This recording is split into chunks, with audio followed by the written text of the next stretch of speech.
Hello, and welcome to the Collapse Experiment. Fable, the Fable series. Yes, I'm going to review two movies today because, in all honesty, even though it's two separate movies, they are tied together really well. Japanese films in Japanese with English subtitles. So if it's not your thing to read subtitles, I would honestly suggest still checking them out because these movies are really well done. I really love the characters and character development. The action scenes are a little over the top, but they're fun. No real martial arts action, although there is some judo involved, especially in some of the close quarters fight scenes. But Fable is the name of an assassin. He's supposed to be a myth. People aren't really sure that he exists because he successfully kills every person he is assigned to take out. Now, the the interesting part of this series is that after doing a couple jobs in the first movie, he's told by his handler that he has to... Ooh, turkeys have been through here. He has to not necessarily retire, but take a year off. He has to live an ordinary life, not to kill anybody during this time period. He's basically in hiding out in the public. However, some questions arise as to who this guy is. His housing, which I thought was a funny... Oh, there's the turkeys. His housing is provided by a certain corporation, and he doesn't work for that corporation. He lives with his sister, who is actually his partner in crime, and she's pretty entertaining too. So the reason he's called Fable is that his existence is a myth. It's a fable. And he, in the first movie, gets pulled back in because one of the local crime bosses asks for his help. But at the same time, he can't kill anybody. So of course he goes about doing what he does without that one detail. And like I said, it is fairly entertaining. So, two movies. They're both roughly 2 hours. I think the first one is just under 2 hours. The second one is just over 2 hours. They're both available on Netflix, and I have never heard of most of the actors that are in these. Everything was fairly new to me, and I was not disappointed. I do enjoy Japanese cinema. I think when it comes down to it, compared to Hong Kong or Chinese cinema, let's see here. 1, 2, 3, 4. Oh yeah, there's a good sized group of turkeys here. And they've got some magnificent beards. I don't know if you can see them in the background, but they're moving through the woods. So, yeah, Fable, the first movie, great fight scenes for the most part. I really like how they played around with the idea of him calculating what he's going to do within like a split second before he does it. They play around with this in the second movie as well. And so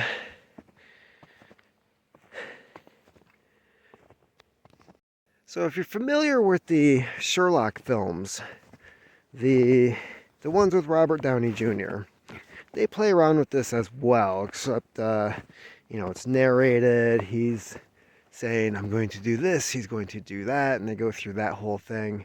Whereas in this one, they kind of give like a mental diagram of,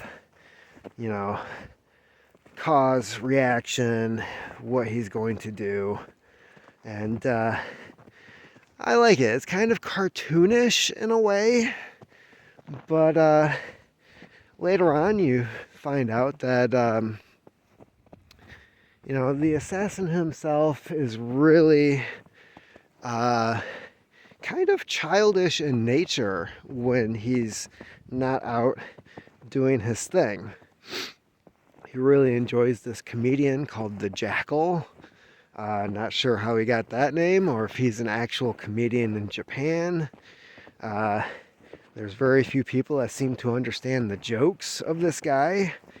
And anyways,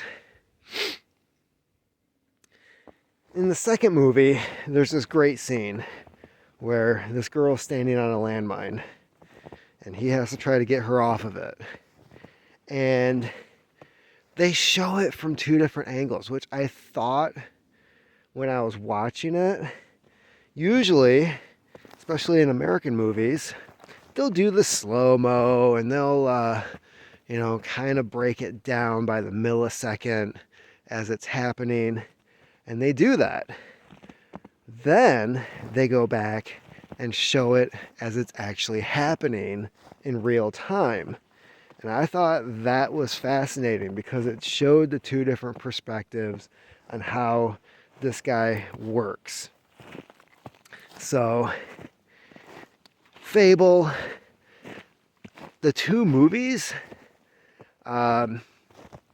there's times where you see the first movie and then somebody else or some other team comes along and they do the second movie and it's a little different. But in reality, you can watch these two films back to back and you're not going to get lost at all. And there's actually references to things mentioned in the first film that pop up in the second film. So I don't know if they had the same writer or not. I should probably look that up. My guess is that they do. All the dialogue is very similar. The story, they really kept all the details intact.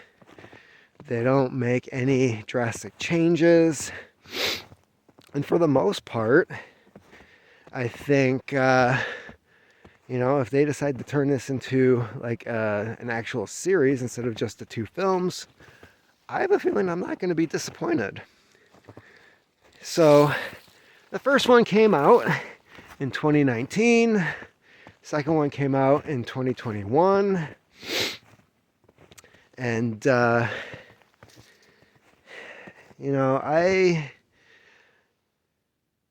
I just have to say that, for something that's fairly new, the cinematography was really well done. The action scenes. Now, with the action scenes in the second movie, I feel like there was an attempt to make things a little more grandiose than the first, but not to the point where it loses the story or it ruins what they did with the first movie. And that's something you don't see a whole heck of a lot of. Take, for example, Fast and Furious, right? Now, granted, I'm going to admit here, I have only seen the first one. And what I know about the ones that came afterwards is that along the way, Hollywood had to up the ante with every single freaking movie. With what was it, Hobbs and Shaw? Is that the name of it? The spin-off. You have one character who actually has like super soldier abilities, superpowers, if you will. I have heard from various podcasts that in one of the movies, they end up in space.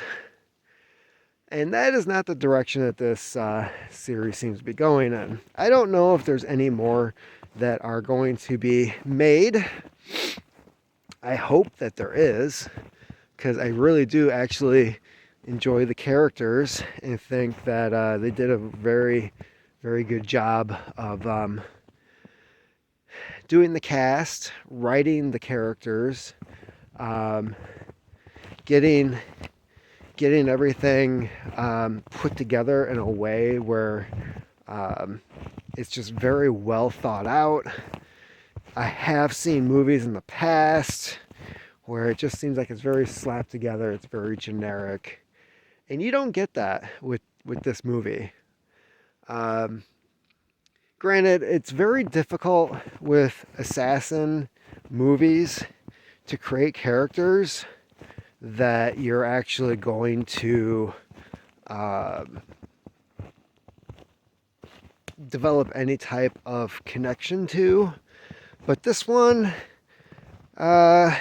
you see a little bit of his background. You learn how he was trained, how he was raised. There's little bits and pieces here and there.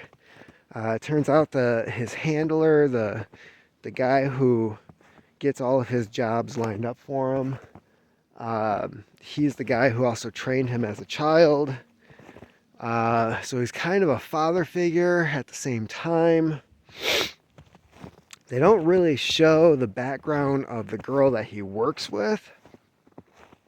And, her quirkiness and some of the things that she does, they leave it open to where she ends up surprising you here and there. You think she's just kind of in the background, but in reality, she's probably just as efficient as he is. So, it doesn't play along with the whole, she's just an idiot in the background. Far from it. So, that's another thing I like about this series. The hard part is that with some of the action scenes, he has the order from his boss that, if you kill anybody during this 1 year, and both movies take place during this year that he's supposed to be trying to live a normal life, that his boss will show up and kill him because he's not following orders. And there's a lot of scenes where things are happening, and my first thought was, okay, that guy's definitely going to die. But does it count because he didn't shoot the guy? Like, he didn't directly kill him, but he was definitely involved in the series of unfortunate events that led to this guy being killed. So there is that question. They never really address it. They just kind of, the second movie is Fable, the assassin who doesn't kill, and which really doesn't make a whole hell of a lot of sense for a title. But they try to stick with that, and yet you're watching it and you're like, well, that guy's dead, that guy's dead. There's no freaking way that guy survived. There's definitely, whoever wrote the series, prostitution comes up a lot.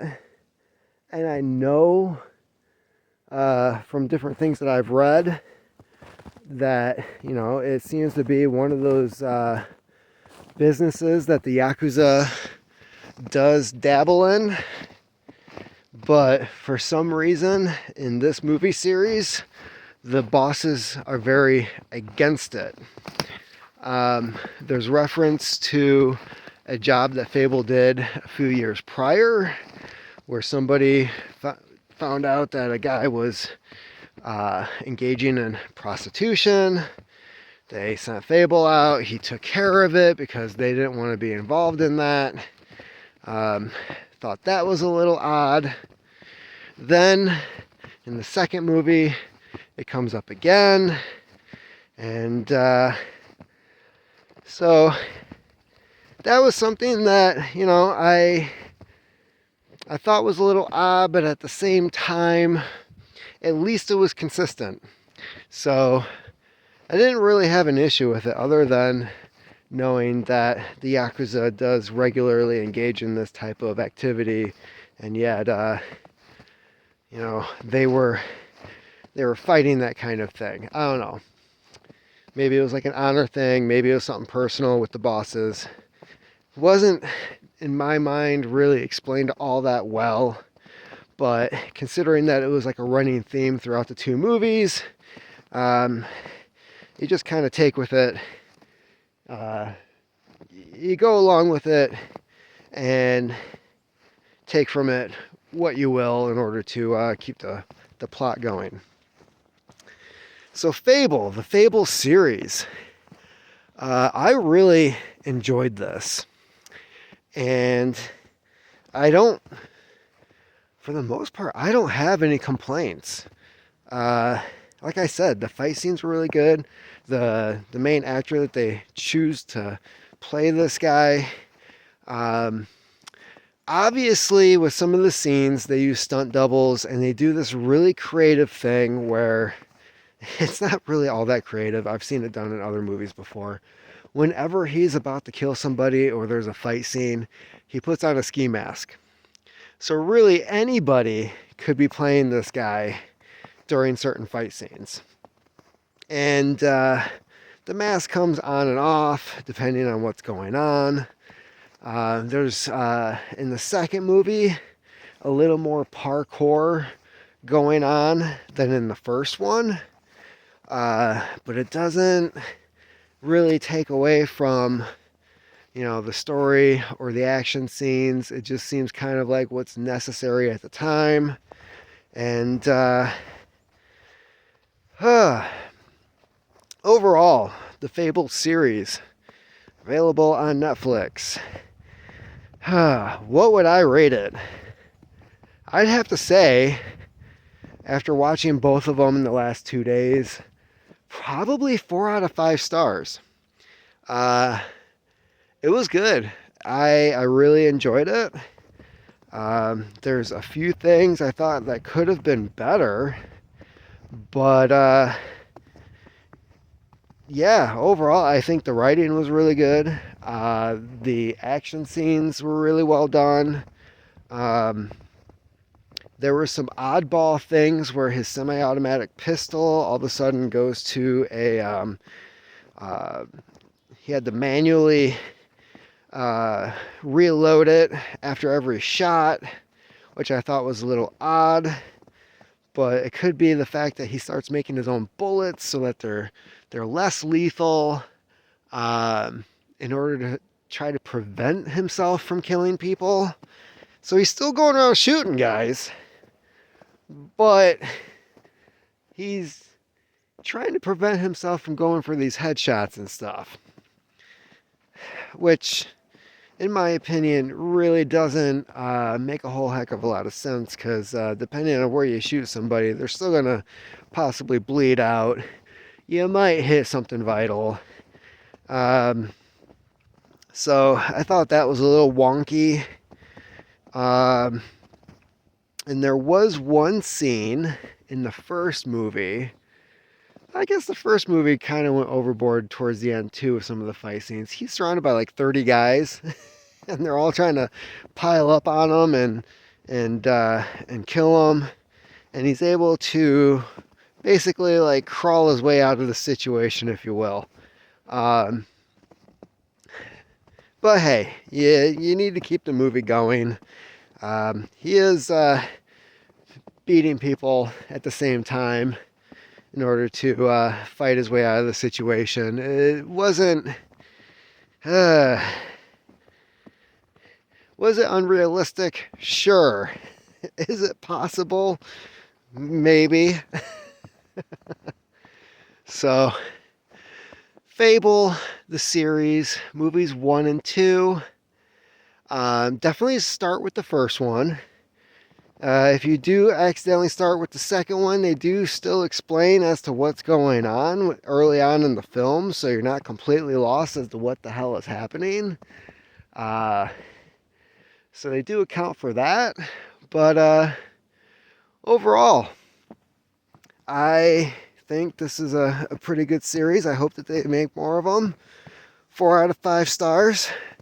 Check it out. I don't think you're going to be disappointed.